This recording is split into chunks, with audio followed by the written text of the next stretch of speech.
আমি কালকে একটা ভিডিও দেখছিলাম, ইউপিতে ভিডিওটা দেখছি কোথাকার কোন ছেলের জন্য নিজের মা বাবা ভাই বোন সবাইকে ছেড়ে পালিয়ে এসেছে।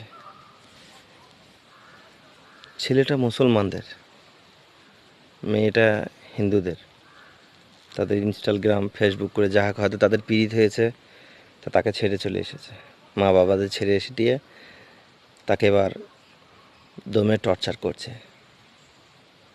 যে সেখান থেকে সেই জাফর চৌধুরী ফাঁপর থেকে সে মেয়েটা বেরিয়েও আসতে পারছে না, বা সেখানে শান্তিমতো থাকতেও পারছে না। তো আমি খাস করে প্রতিটা মেয়েদের বলবো যে কোনো একটা ছেলের চক্করে পড়ার আগে, এই বোনরা আমার, তোমাদের কথা জোহরাত করে বলছি, তোমরা রাস্তাঘাট নিজের পাটা কোথা ফেলছো না ফেলছো ভালো করে ভাবনা চিন্তা করে দেখবে। একটা আনজান ব্যক্তির জন্য নিজের জীবনটায় ঝুঁকি লাগিয়ে মা বাবা ভাই বোন আত্মীয় স্বজন সবাইকে ছেড়ে চলে আসছো। আর সেই যে মুসলমানের ছেলেটা এই করছে, সেই মুনাফিকের বাচ্চাকে বলবো আমি, যে ইসলাম কখনো শেখায় নাই কারোর সঙ্গে প্রতারণা করবে। ইসলাম কখনো শেখায় নাই। সেই মুসলমানের ছেলেকে বলবো আমি, যে তুমি মানুষের সঙ্গে প্রতারণা করবে।